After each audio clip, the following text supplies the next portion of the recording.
अ, क्या करते थे हम लोग? यस, तो हमने वियर स्ट्रेंथ देख ली थी, and now we are going to now we are going to look into the thermal considerations. So first of all, I would like to ask you people that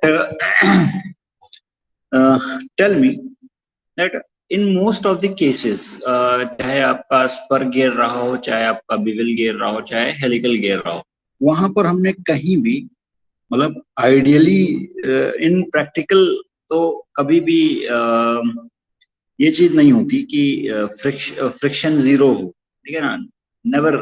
but वहां पर friction इतना कम होता है, या जो लॉसेस होते हैं वो इतने कम होते हैं कि उसको हम बहुत ज्यादा कंसिडर नहीं करते हैं। But in this particular case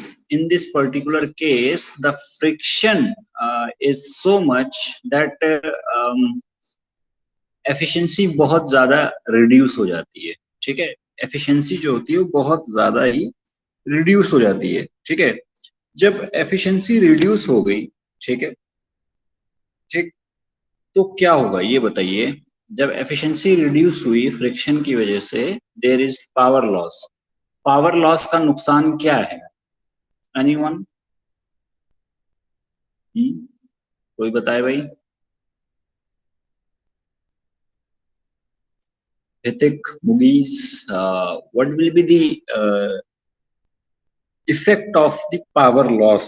Power loss का नुकसान क्या है? Effect of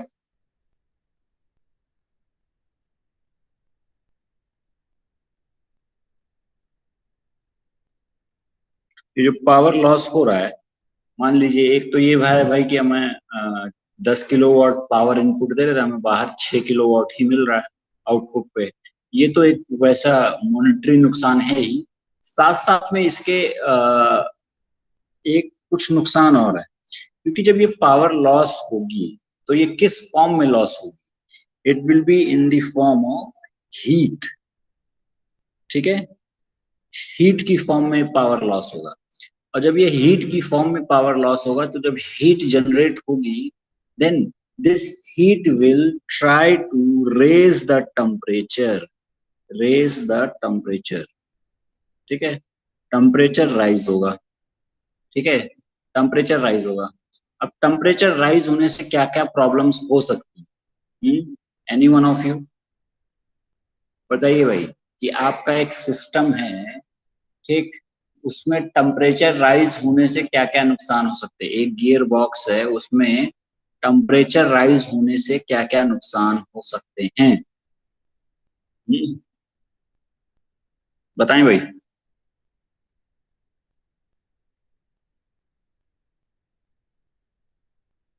कुछ तो बोले। Hrithik, Mugis, hello, M I audible? आप लोग को मेरी आवाज आ रही है? आप लोग वहां हैं, सुन रहे हैं, या छोड़ के चले गए क्लास? नहीं सर, है ना सर।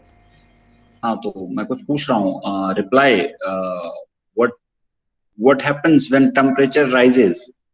सपोज आपके गियर बॉक्स में टेम्परेचर राइज कर गया, तो क्या क्या प्रॉब्लम्स आ सकती हैं? क्या क्या प्रॉब्लम्स आ सकती हैं?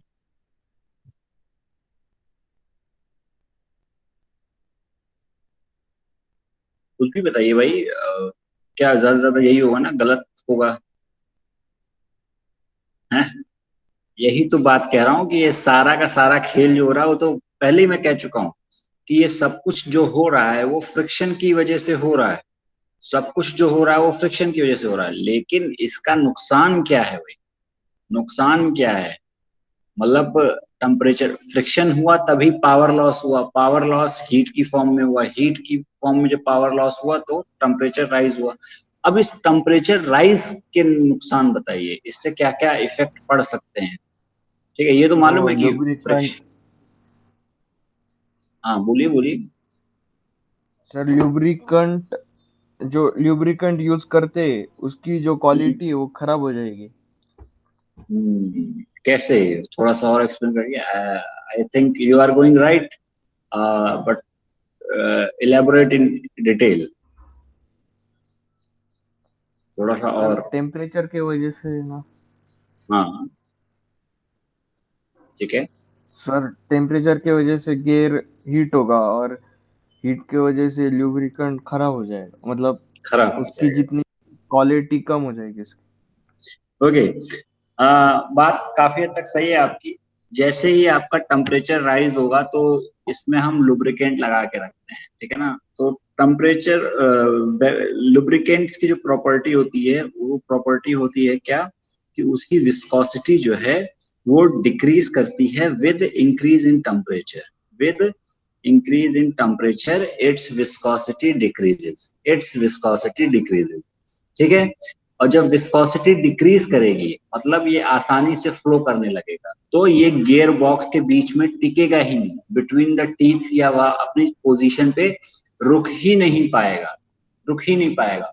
और जब वहां रुकेगा ही नहीं, जब लुब्रिकेंट हट जाएगा टेम्परेचर राइज की वजह से, तो अब ज्यादा गियर जो टीथ हैं, गियर टीथ जो हैं, वो आपस में मेटल टू मेटल कांटेक्ट होगा, और वहां पर अब गियर के फेलियर के चांसेस, गियर फेलियर के चांसेस बढ़ जाएंगे, gear failure.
Wait a minute, there is some network issue,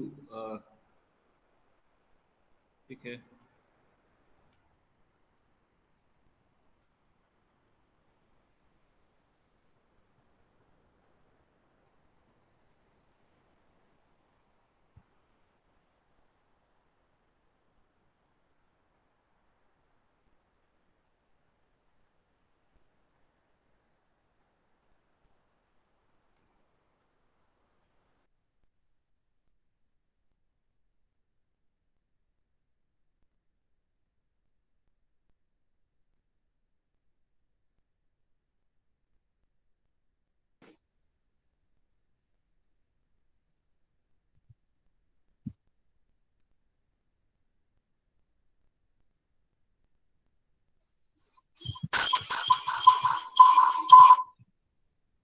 okay, ठीक है, एक मिनट,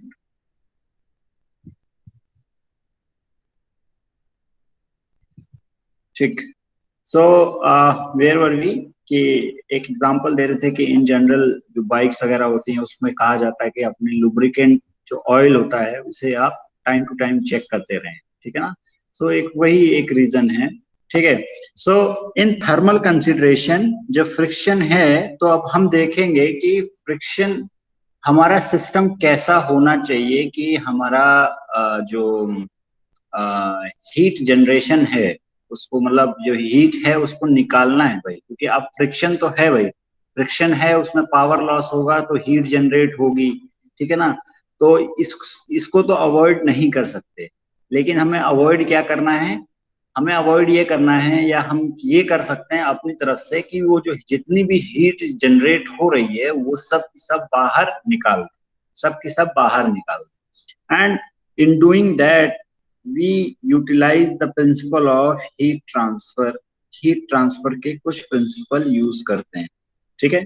एक सिंपल सा हीट ट्रांसफर प्रॉब्लम जैसे आप देखें कि कोई सिस्टम है, ठीक है, कोई सिस्टम है और वो उसका कुछ टेम्परेचर है T1, ठीक है, T1, और एटमॉस्फेयर का टेम्परेचर है TA।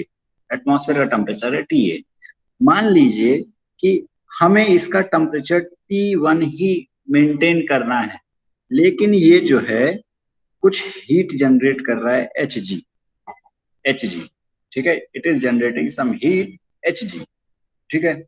लेकिन मैं चाहता हूं कि इसका जब ये हीट जनरेट करेगा तो क्या होगा कि ये इसका टेम्परेचर राइज करने की कोशिश करेगा, ठीक है, इस सिस्टम का टेम्परेचर राइज करने की कोशिश करेगा। बट आई वॉन्ट दैट कि इसका टेम्परेचर T1 जो है वो चेंज ना हो। तो मुझे क्या करना पड़ेगा, एक ऐसा सिस्टम डेवलप करना पड़ेगा जो कि ये सिस्टम जितनी हीट, ये जो Hg amount of heat generate कर रहा है उसको यहां से बाहर निकाल सके, उसको यहां से बाहर निकाल सके, ठीक है। एंड वो किस तरीके से होगा भाई, वो होता है किस तरीके से, कन्वेक्टिव हीट ट्रांसफर से, कन्वेक्टिव हीट ट्रांसफर से, कन्वेक्टिव,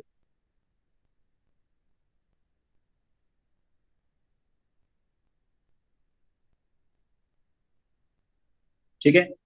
इसका एक बहुत सिंपल सा एग्जांपल है कि जैसे बाइक के इंजन, ज्यादातर जो नॉर्मल बाइक्स हैं उनके इंजन छोटे होते हैं, ठीक है, तो हम क्या करते हैं भाई, उसमें जो सिर्फ उसके इंजन के आसपास जो है क्या लगा देते हैं, फिन्स लगा देते हैं, ठीक है, फिन्स लगा देते हैं। लेकिन जो हैवी बाइक्स होती हैं या जो स्पोर्ट्स बाइक्स हैं या फिर कार वगैरह हैं, उनके इंजन जो होते हैं वो भारी भरकम होते हैं, बड़े होते हैं, तो उसमें हीट जनरेशन ज्यादा होता है, ठीक है।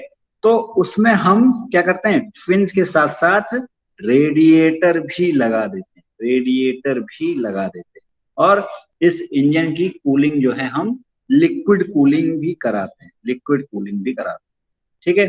तो in that we what we do is we actually increase the heat transfer coefficient, convective heat transfer coefficient change करके अलग अलग जैसी रिक्वायरमेंट हो वैसे हम अप्लाई लगा करने की कोशिश करते हैं, ठीक है, चेंज करने की कोशिश करते हैं convective heat transfer coefficient, convective heat transfer coefficient, ठीक है। ठीक, तो ये तो हमारा Hg amount of heat generate कर रहा है, इसका टेम्परेचर है T1 और एटमॉस्फेयर का टेम्परेचर है T। लेट अस सपोज कि एटमॉस्फेयर और इस ऑब्जेक्ट के बीच में जो हीट ट्रांसफर कोफिशिएंट है वो है H। तो यहां से सराउंडिंग में, यहां से सराउंडिंग में कितनी हीट ट्रांसफर होगी भाई, कितनी हीट ट्रांसफर होगी, तो heat transfer HT will be is equal to what, HA, H heat transfer coefficient into area into temperature, surface area into temperature difference T1 minus TA, ठीक है। और अगर हम चाहते हैं कि इसका टेम्परेचर कांस्टेंट मेंटेन रहे, तो ये जितना हीट जनरेट हो रहा है उतना ही हीट क्या हो, बाहर डिसिपेट हो, बाहर निकल जाए, बाहर निकल जाए। So this Hg must be equal to Ht, this Hg must be equal to Ht, ठीक है। ये तो बेसिक फंडा हम यहाँ अप्लाई करने वाले हैं कन्वेक्टिव हीट ट्रांसफर का, कन्वेक्टिव हीट ट्रांसफर का, ठीक है। इतनी बात समझ में आ रही है, it was just the revision of the your heat transfer fundamentals, heat transfer fundamentals. Now what I want to, अब मेन डेरिवेशन पे आते हैं, ठीक है। हमारा जो गियर बॉक्स था, वर्म गियर बॉक्स या वर्म गियर का जो सिस्टम था, उसकी एफिशिएंसी हमने मान ली, लेट अस सपोज उसकी एफिशिएंसी H ईटा है, ईटा है, ठीक है। तो अगर हम कुछ पावर इनपुट दे रहे हैं, ठीक है ना, कुछ पावर, या मान लीजिए कि 1 किलोवाट या कुछ भी हम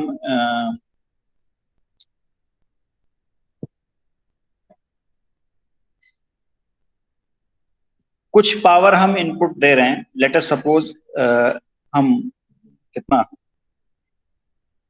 सम power we are giving as P input अगर हम पावर दे रहे हैं, तो अगर एफिशिएंसी हमारी ईटा है तो हमें आउटपुट पे कितना मिलेगा, P output eta times P input, ठीक है, पी इनपुट।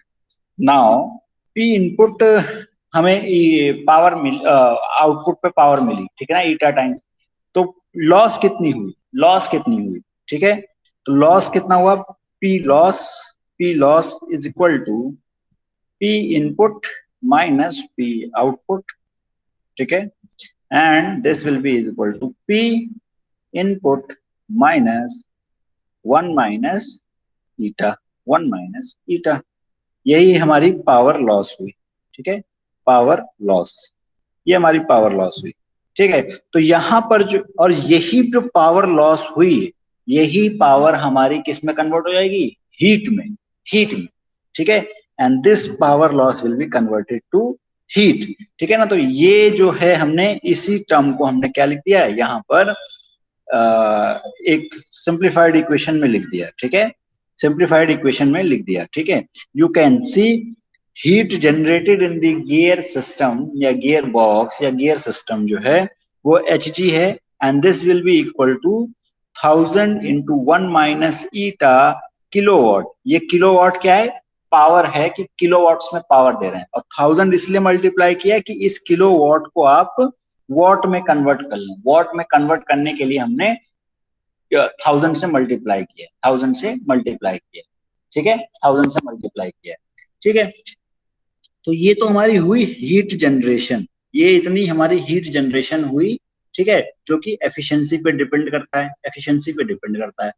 नाउ अब जो हीट डिसिपेट होगी इस गियर बॉक्स से, हीट जो डिसिपेट होगी, तो मान लीजिए कि स्टीडी स्टेट पे जो गियर बॉक्स का टेम्परेचर है वो है कितना, टी, जैसे यहाँ पे हमने कंसीडर किया था कि सिस्टम का टेम्परेचर है T1, तो यहाँ पे मान लिया कि हमने हमारा सिस्टम का टेम्परेचर T है, and the atmospheric temperature is T0, atmospheric temperature is T0, and K is the heat transfer coefficient and A is the surface area of the gear system exposed to the atmosphere, exposed to the atmosphere, atmosphere को जितना surface area जो कि exposed होगा उसी से तो heat transfer होगा, convective heat transfer, so A is the heat transfer area, heat transfer area, ठीक है।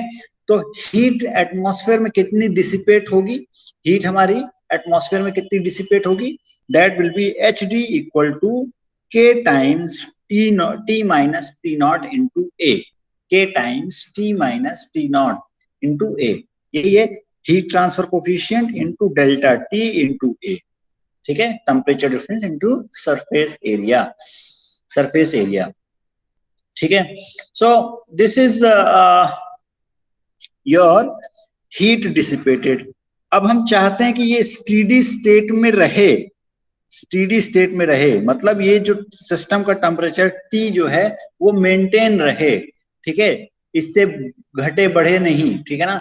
तो क्या होगा, जितनी हीट जनरेट हो रही है उतनी ही डिसिपेट होनी चाहिए, जितनी हीट जनरेट हो रही है उतनी ही डिसिपेट होनी चाहिए, ठीक है। And when this happens on steady state, जितनी हीट जनरेट होगी उतनी ही डिसिपेट होनी चाहिए। तो इससे हमें क्या मिलेगा कि ये दोनों चीजें हम, ये दोनों जितना हीट हम जनरेट कर रहे हैं उतना ही डिसिपेट करना पड़ेगा, अदरवाइज हमारा सिस्टम का टेम्परेचर कम ज्यादा होना शुरू हो जाएगा, कम ज्यादा होना शुरू हो जाएगा, ठीक है ना।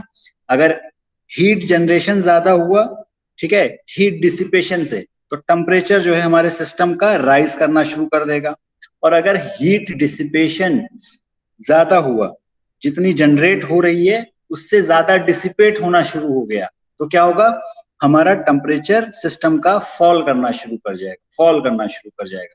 तो हम दोनों ही चीजें नहीं चाहते हैं, दोनों ही चीजें हम नहीं चाहते हैं, ठीक है, दोनों ही चीजें हम नहीं चाहते, ठीक। So what we want is जितना जनरेट हो रहा है उतना ही हमारा हीट डिसिपेट हो जाए, हीट डिसिपेट हो जाए, ठीक है। सो from this equation, let us suppose this is first and this is second, ठीक है, heat generated is equal to heat dissipated, heat dissipated.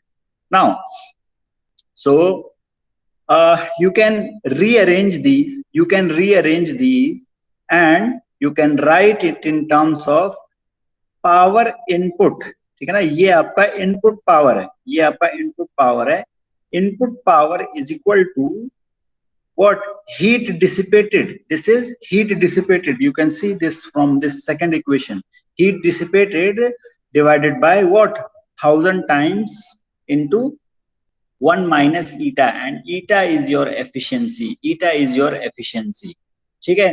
So basically in this this expression is not very important, not very important, not very important, not very important. हमें किस चीज में interest है, हमें किस चीज में इंटरेस्ट है, हमें इस टेम्परेचर में इंटरेस्ट है, ठीक है ना। ये जो टेम्परेचर आ रहे हैं हमारे, ठीक है ना, एटमॉस्फेयर का टेम्परेचर तो कांस्टेंट रहेगा, लेकिन जो टेम्परेचर चेंज होना होगा या होगा वो किसका होगा भाई, ये हमारा सिस्टम, जो हमारा सिस्टम है या गियर बॉक्स है उसका टेम्परेचर चेंज होगा। तो हम पता लगाना चाहते हैं क्या कि हमारा स्टीडी स्टेट सिचुएशन पे हमारे सिस्टम का टेम्परेचर कितना रहेगा, कितना रहेगा, कितना रहेगा। एंड इससे हमें फायदा क्या होगा, जब हमें ये टेम्परेचर पता लग जाएगा, ये टेम्परेचर जब पता लग जाएगा, then we can have the property of lubricant, कौन सा लुब्रिकेंट हम इस्तेमाल करें, ठीक है ना, लुब्रिकेंट हम कौन सा इस्तेमाल करें, ठीक है, what type of lubricant we need to use at this particular temperature, ठीक है ना। अब हर जगह कोई भी लुब्रिकेंट आप थोड़ी यूज कर सकते हैं, ठीक है। So this temperature finding is very important to know what type of lubricant should be used, what type of lubricant should be used, ठीक है, ये बात समझ में आ रही है।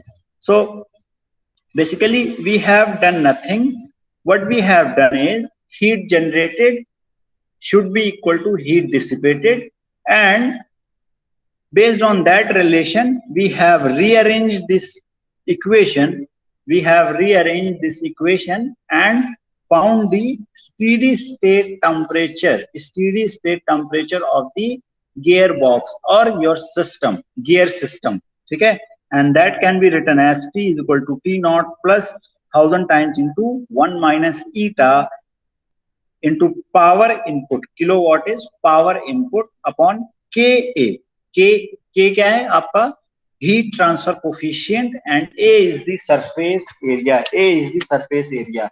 In general आप हम लोग क्या H से denote करते हैं heat transfer coefficient, but here we are using K for heat transfer coefficient, K for heat transfer coefficient, confuse मत होइएगा भाई, ठीक है, यहाँ पर भी K का मतलब हीट ट्रांसफर कोफिशिएंट ही है, ठीक है। सो ओके, यहाँ पर हमें ये बात तो पता लग गई।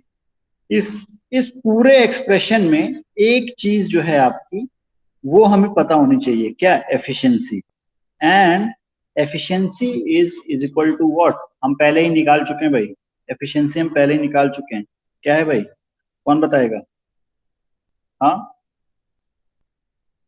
एनीवन बताइए भाई।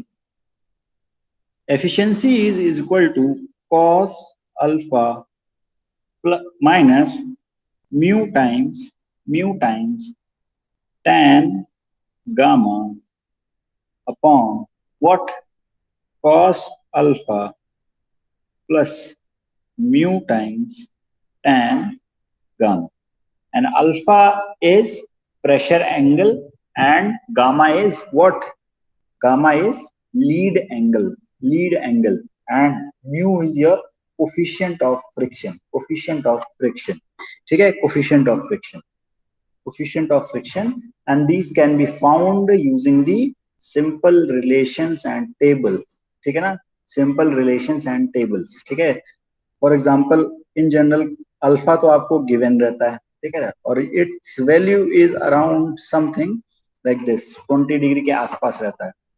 Mu you can find from the chart, mu can be found from the chart, can be found from the chart,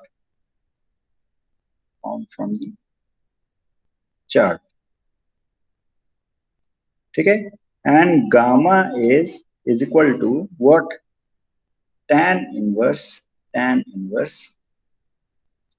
z1 upon q, number of start on worm divided by what, diametral quotient, ठीक है। सो ठीक, okay, now इतनी बात तो हमें समझ में आई कि ये चीज अगर हम चाहते हैं, ठीक है ना, थर्मल कंसिडरेशन हमें अगर अकाउंट करना है तो जितना हीट फ्रिक्शन की वजह से जनरेट हो रहा है उतना हमें डिसिपेट करना पड़ेगा, ठीक है। और अब यहाँ पर थोड़ी सी चीजें आपको और समझनी होंगी, ठीक है।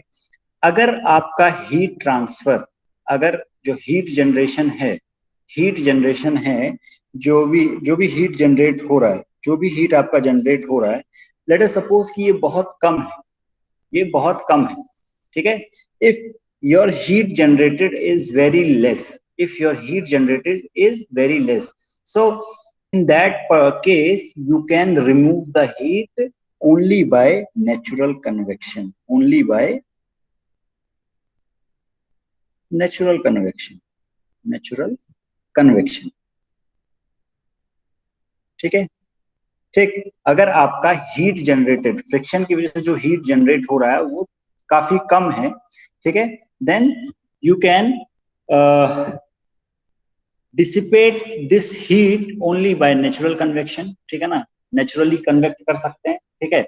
लेकिन अगर आपका ये हीट जो है बहुत ज्यादा जनरेट हो रहा, तब आप क्या करेंगे, you will have to dissipate it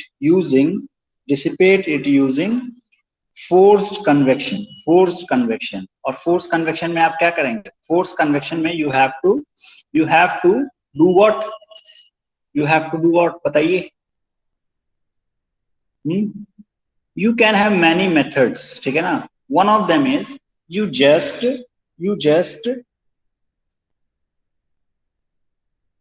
attach a fan,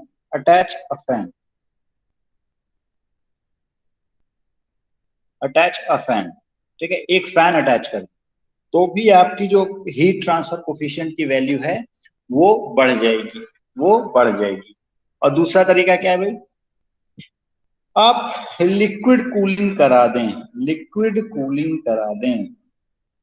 ठीक है, लिक्विड कूलिंग करा दें, ठीक है, क्योंकि लिक्विड्स का हीट ट्रांसफर कोफिशिएंट क्या होता है, काफी ज्यादा होता है एयर के कंपैरिजन में, ठीक है, एयर के कंपैरिजन, ठीक। सो this is a chart that is showing how your viscosity is varying with the temperature, ठीक है, आपकी विस्कोसिटी जो है वो टेम्परेचर के साथ कैसे वेरी करती है। टिल नाउ ये तो ऑब्वियसली बात है कि आपकी जो विस्कोसिटी है वो टेम्परेचर के साथ डिक्रीज ही करती है, ठीक है। यहाँ पर आपको एक चीज ध्यान देनी है कि गियर बॉक्स, जितने भी गियर बॉक्स है, अगर आप देखें तो ज्यादातर जो गियर बॉक्स में जो विस्कोसिटी है, ज्यादातर जो लुब्रिकेंट्स हैं उनकी विस्कोसिटी जो है वो ऑलमोस्ट मिनिमम पे आ जाती है, मतलब ऑलमोस्ट विस्कस प्रॉपर्टी एकदम खत्म सी हो जाती है अराउंड 90 to 100 डिग्री सेल्सियस, ठीक है। तो हमारी एक लिमिट आ जाती है, ठीक है ना, जब भी हम किसी भी सिस्टम में लुब्रिकेंट इस्तेमाल करते हैं तो we want that we should not cross the temperature more than 90 degrees, ठीक है।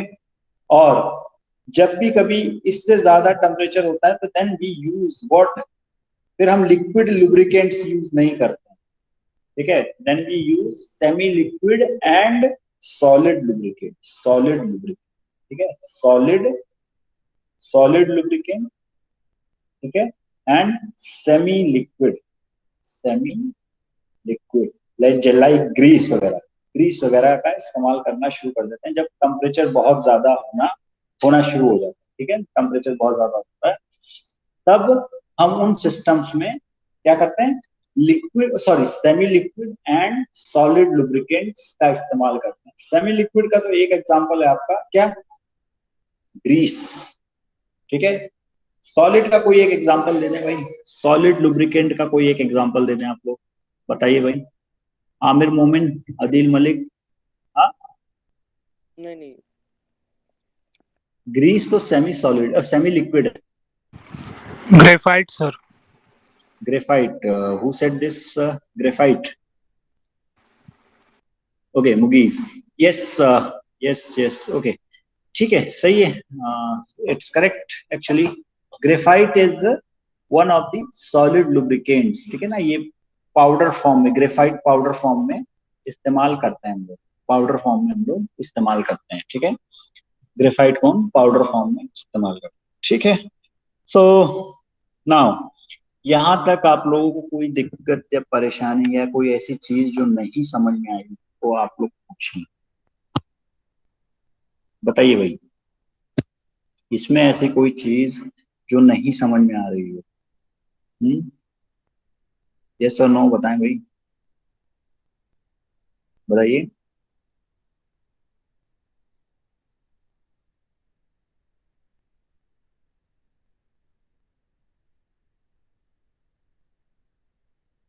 नो, सब क्लियर है एकदम, ठीक है, तो ठीक है, अगर सब क्लियर है तो then we can move to the numerical problem, numerical problem. Now you read it and tell me, first of all tell me the given data, given data, what are the given data that we have here, बताएं भाई, given data क्या है।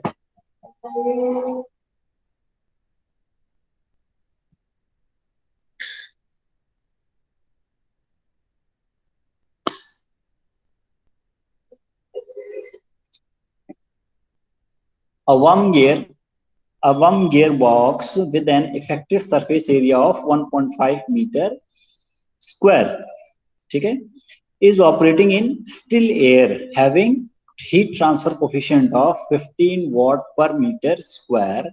The temperature rise of the lubricating oil above the atmospheric temperature is limited to 50 degrees Celsius, ठीक है, ठीक। The worm gears are designated as, the worm gears are designated as 130 10 8, ठीक है। The worm shaft is rotating at 1440 RPM and the normal pressure angle is 20 degree. Calculate the power transmitting capacity based on thermal consideration, thermal consideration, thermal consideration. तो बताइए भाई, कितनी power हम लोग निकाल सकते हैं और कितनी पावर ट्रांसमिट कर सकते हैं using this gear system, gear box जो है इसका इस्तेमाल करते हुए कितनी पावर ट्रांसमिट कर सकते हैं, ठीक है। तो फर्स्ट ऑफ ऑल हम लोग गिवन डेटा लिख लेते हैं, गिवन डेटा लिख लेते हैं। तो गिवन डेटा बताइए भाई, सबसे पहले तो सरफेस एरिया दे रखा है A is equal to 1.5 metre square. Now heat transfer coefficient दे रखा है K is equal to 15 watt per metre square per degree Celsius, per degree Celsius, ठीक है। The temperature rise above the atmospheric temperature is limited to 50 degrees Celsius. That means they have given delta T and it is equal to T minus T naught is equal to 50 degrees Celsius, 50 degrees Celsius. It is given, okay? It is given. Now, from this data you have what? Z1 is equal to 1, Z2 is equal to 30, Q is equal to what? 10 and one more thing is M is equal to mm। तो ये data आपको given.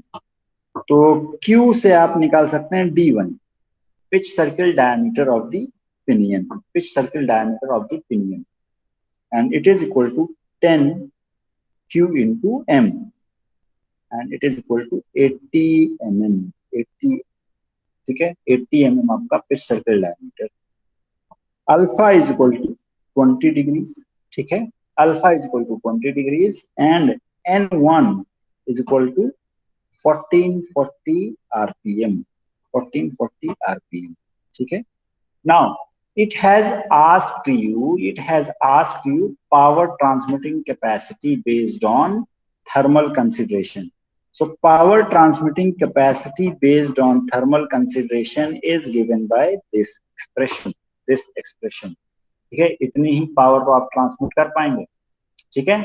तो what it is, क्या है भाई हमारा power transmitting capacity,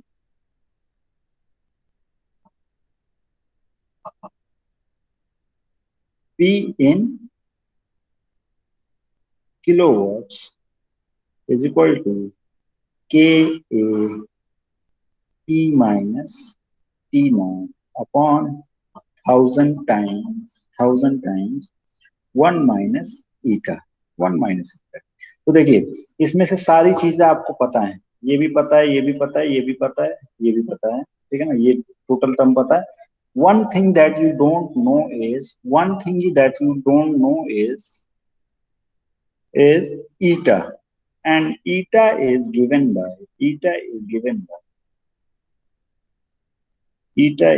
by cos alpha minus mu, what, mu tan gamma upon cos alpha plus mu tan gamma, So alpha is also given, tan gamma we know, gamma is lead angle, so tan gamma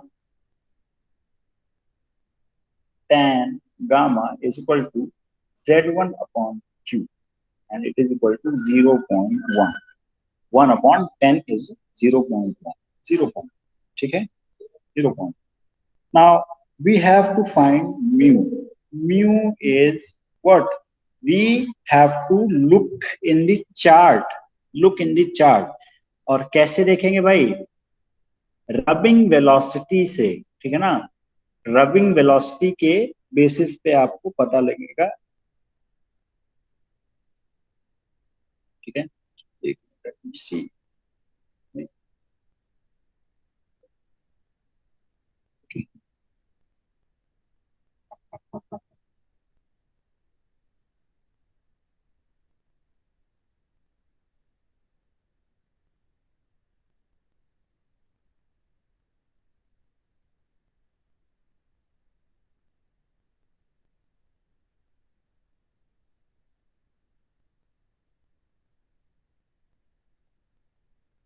let me सी, आपको वो chart दिखा दिया जाए।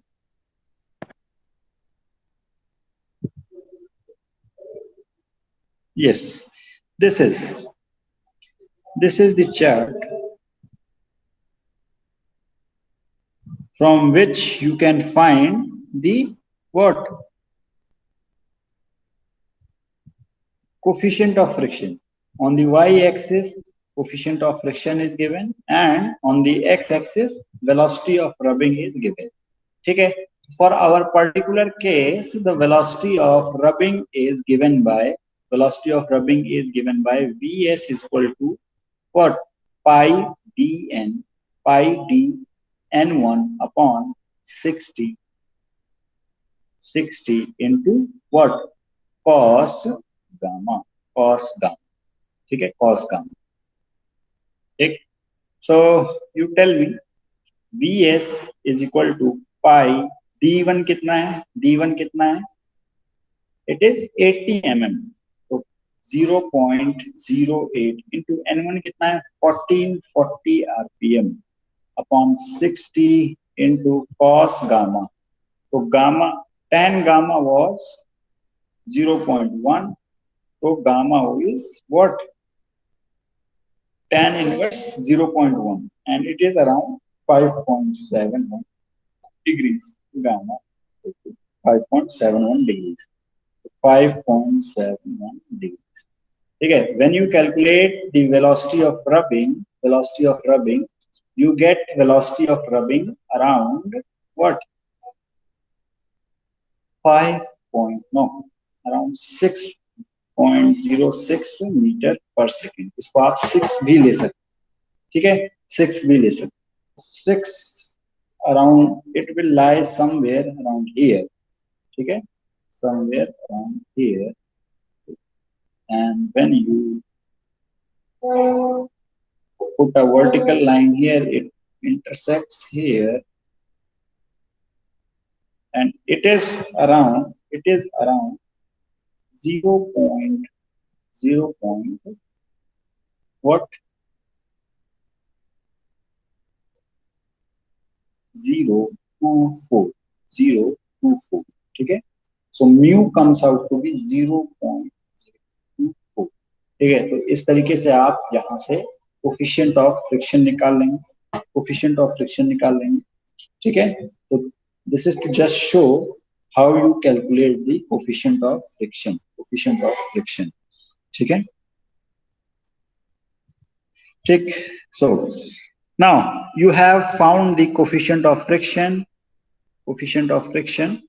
कितना आया? 0.024, ठीक है. You just substitute the values. Cos 20 minus 0.024 into tan gamma कितना है? 0.1 upon cos gamma कितना है भाई? Cos alpha is cos 20 minus plus 0.024 into 0.1, ठीक है. So from here you can find tan कितना आएगा भाई? Efficiency eta 0.7945. So जब ये आ गया आपके पास, तो P इनपुट या फिर P in kilowatt is equal to power in kilowatt is given by what? Ka times delta T. तो K कितना है भाई? 15 watt per meter square per degree Celsius. 15 into area कितना है? 1.5 into temperature difference कितना है? 50 degree Celsius whole upon 1000 divided by 1 minus eta, and eta is what? How much? 0.7945. ठीक है, ठीक. Now this is what we get is power input कितना आएगा? Calculate करके बताएं भाई, जल्दी से कैलकुलेट करके बताएं.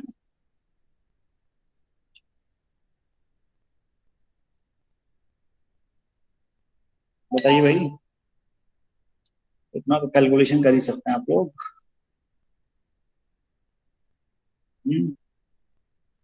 225 200 बताइए हाउ मच इट इज. कोई नहीं, सब सो रहे हैं. It is around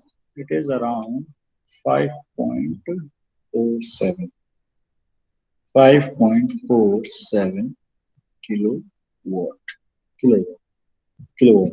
So this is how you find the power input कि कितना मैक्सिमम पावर दे सकते हैं, इस बात का ख्याल रखते वक्त कि हीट कितनी जनरेट हो रही है. Based on thermal consideration you can find the power transmitting capacity of the gearbox system या फिर worm gear system. worm gears की power transmitting capacity आप find कर सकते हैं based on thermal consideration. power in kilowatts. ठीक है. So यहाँ तक किसी को कुछ परेशानी हो, कुछ पूछना हो इसमें अभी तक, जो ऐसी कोई चीज जो ना समझ में आई हो? आमिर, मोमिन, Adeel, Malik, Hrithik, Salik, Abdullah, Amin, and Mugiz. Tell me if anything that you didn't get or didn't you think बताइए भाई, कोई ऐसी चीज जो ना समझ में आई? नहीं? तो ये तो आपका हो गया पावर ट्रांसमिटिंग कैपेसिटी निकालने का. But in some cases you might have to find some other variables, ठीक है ना. सो वो आप इसी रिलेशन को रीअरेंज करके बाकी चीजें भी निकाल सकते हैं. हो सकता है किसी में पावर ट्रांसमिटिंग कैपेसिटी दे रखी हो और आपको क्या निकालना हो, टेम्परेचर क्या होगा. या फिर आपको सब कुछ दे रखा है, पावर ट्रांसमिटिंग कैपेसिटी भी दे रखी है, टेम्परेचर भी दे रखा है. You might have to find the value of heat transfer coefficient. Heat transfer coefficient, ठीक है. ठीक. और in some cases you might have to find eta, कितनी एफिशिएंसी होनी चाहिए, ठीक है. तो आपको का ये सिस्टम इतनी पावर ट्रांसमिट कर सके, इतनी पर्टिकुलर पावर ट्रांसमिट कर सके. तो based on that question you can easily find, ठीक है. वो आप समझ जाएंगे when the question, but you remember this expression, और इसी एक्सप्रेशन को आपको रीअरेंज करना है, ठीक है. रीअरेंज करना है. Now one thing here is about the materials, ठीक है ना. तो मटेरियल्स आपके लिए बताया भी था मैंने कि किस टाइप के मटेरियल यूज करते हैं. सो फॉर दोनों के लिए डिस्कस कर लेते हैं एक बार, थोड़ा सा, ज्यादा इसमें टाइम नहीं लगेगा. फॉर वर्म, जो वर्म होता है हमारा, ठीक है ना, ये थोड़ा सा मजबूत चाहिए होता है, ठीक है ना, क्योंकि इसमें नंबर ऑफ थ्रेड्स जो होते हैं, जो वर्म होता है हमारा छोटा वाला पार्ट, इस पर्टिकुलर केस में कुछ बहुत ज्यादा छोटा होता है, ठीक है. तो अगर आप देखेंगे तो ये आपका व्हील है और ये आपका छोटा सा वर्म होता है, छोटा सा वर्म होता है. तो इसमें 3-4 थ्रेड से ज्यादा तो होते नहीं है, और इसमें कितने, करीब 100-150 थ्रेड्स टीथ होते हैं, ठीक है. तो ये तो बहुत ज्यादा रोटेट करता है, ठीक है. तो इस पे नंबर ऑफ थ्रेड्स कम होते हैं, तो इसकी जो साइक्लिक फ्लक्चुएशन होती है, साइक्लिक फ्लक्चुएशन जो होती है, तो ये इसके जो थ्रेड्स होते हैं वो बहुत ज्यादा स्ट्रेस में होते हैं, बहुत ज्यादा स्ट्रेस में होते हैं. तो इसीलिए इसको थोड़ा सा ज्यादा मजबूत बनाना पड़ता है, इसको बहुत ज्यादा मजबूत बनाना पड़ता है. और इसीलिए हम हमेशा जो वर्म के लिए जो मटेरियल यूज करते हैं वो हमेशा क्या होता है, केस हार्डन्ड होता है. केस हार्डन्ड होता है, ठीक है. केस हार्डन्ड होता है. केस हार्डन्ड क्या मटेरियल क्या होता है भाई, केस हार्डनिंग की जाती है. केस हार्डनिंग का मतलब क्या है कि आपका ऑब्जेक्ट है तो उसकी सरफेस भी हार्डनिंग की जाएगी. ये आपका मान लीजिए 10 सेंटीमीटर का ऑब्जेक्ट है, 10 सेंटीमीटर थिकनेस का ऑब्जेक्ट है. तो हम क्या करेंगे कि ऊपर के 2 से 3 mm, ऊपर सरफेस का जो 2 से 3 mm है, इसकी हार्डनिंग कर देंगे. अब वो हार्डनिंग कई तरीके की हो सकती है. वो आपका कार्बोराइजिंग हो सकती है, नाइट्राइडिंग हो सकती है, और फ्लेम हार्डनिंग हो सकती है, टेम्परिंग हो सकती है. There are many types of hardening. वो प्रोसेस टू प्रोसेस डिपेंड करेगा, ठीक है. तो in general we use normalized carbon steel, case hardened carbon steel, case hardened alloy steel and nickel chromium steel, ठीक है. nickel chromium steel, ठीक है. ठीक. एंड फॉर व्हील, व्हील का जो मटेरियल हम जनरली यूज करते हैं वो फॉस्फर ब्रॉन्ज होता है, फॉस्फर ब्रॉन्ज होता है. और हमेशा आप ये याद रखिएगा कि जो मटेरियल हम व्हील के लिए यूज करते हैं, ठीक है ना, वो हम पिनियन के लिए कभी यूज नहीं करते, ठीक है. ठीक. जो मटेरियल हम व्हील के लिए यूज करेंगे वो पिनियन के लिए यूज नहीं करेंगे. ये जो पिनियन के लिए, सॉरी, वर्म के लिए यूज करेंगे उसको हम व्हील के लिए यूज नहीं करेंगे. हमेशा दोनों वर्म और व्हील जो है अलग अलग मटेरियल के बने होंगे, ठीक है ना, अलग अलग मटेरियल के बनते हैं, ठीक है. और इसका एक फायदा होता है क्या, कोफिशिएंट ऑफ फ्रिक्शन जो होता है वो कम हो जाता है. कोफिशिएंट ऑफ फ्रिक्शन कम हो जाता है. And the conformability of the worm wheel with respect to worm is improved. Worm is improved, ठीक है. तो इसका क्या मतलब है कि कन्फॉर्मेबिलिटी जो होती है वर्म व्हील की इम्प्रूव हो जाती है. इसका ये मतलब है, देखिए, जो आपका व्हील जो है वो नॉर्मल स्पर गियर की तरह दिखता तो जरूर है, ठीक है, नॉर्मल स्पर गियर की तरह दिखता जरूर है, बट इसको आप नॉर्मल हॉबिंग प्रोसेस से, जो हॉबिंग होती है, जनरली आप गियर्स को हॉबिंग प्रोसेस से बनाते हैं, ठीक है, ठीक है। तो जो वर्म व्हील होता है उसको हॉबिंग प्रोसेस से आप नहीं बना पाते, ठीक है। तो जब डिफरेंट मटेरियल्स जब आप यूज करते हैं व्हील और क्या नाम है वर्म के लिए, ठीक है, तो one of them is definitely going to be hard and one is going to be soft, relatively soft होने वाला है, ठीक है ना। तो जब वो एंगेज करते हैं उन दोनों को तो ऑटोमेटिकली एक जो है डिफॉर्म हो करके जो सॉफ्ट होगा, इन जनरली व्हील ही सॉफ्ट रखा जाता है, बड़ा वाला पार्ट ही सॉफ्ट रखा जाता है, ठीक है। तो वो अपने आप उस शेप को या उस शेप को के हिसाब से एडजस्ट हो जाता है, एडजस्ट हो जाता है, ठीक है ना। अगर सेम मटेरियल का रखेंगे तो ये जो कंफॉर्मेबिलिटी वाला पार्ट है ये दिक्कत करेगा, ठीक है ना, ठीक है। ये बात आ रही है समझ में, ठीक है। तो we always use different materials for the wheel and the worm, wheel and the worm, ठीक है। And in general we have different types of phosphor bronze, ठीक है। One of them is what क्या कहा गया, sand cast and chilled, centrifugally cast, ठीक है ना। तो different types of casting is done to make this phosphor bronze, ठीक है। हम लोग ये पहले भी देख चुके हैं इसके मटेरियल्स के बारे में। सो this is all about your worm wheel and worm gear system, ठीक है ना। वर्म गियर्स के बारे में ये था, ठीक है। And one last topic is left, and that is lubrication and failure of worm gears, and we will look it in the next class. Okay, thank you everyone. And one more thing, please do the assignments that I have given to you before the deadline, okay, otherwise you will lose marks. Yes, Hitik, you were saying something? Yes sir, hello Yes. Sir. बताइए। Oral कैसे होने वाली है? Oral MCQ based होगा भाई, MCQ based होगा। मतलब आप एमसीक्यू पूछेंगे, बस आंसर देना है या no no, you have to attempt the question paper. Okay जो आपको अभी कुछ एक्सपेरिमेंट्स कराए गए हैं, ठीक है ना, प्रैक्टिकल की क्लासेस हुई हैं, उसी के बेसिस पे आपका एमसीक्यू होगा, ठीक है। ओरल एग्जाम्स के लिए, ओरल और प्रैक्टिकल एग्जाम्स के लिए आपका उसी के बेसिस पे एमसीक्यू होगा।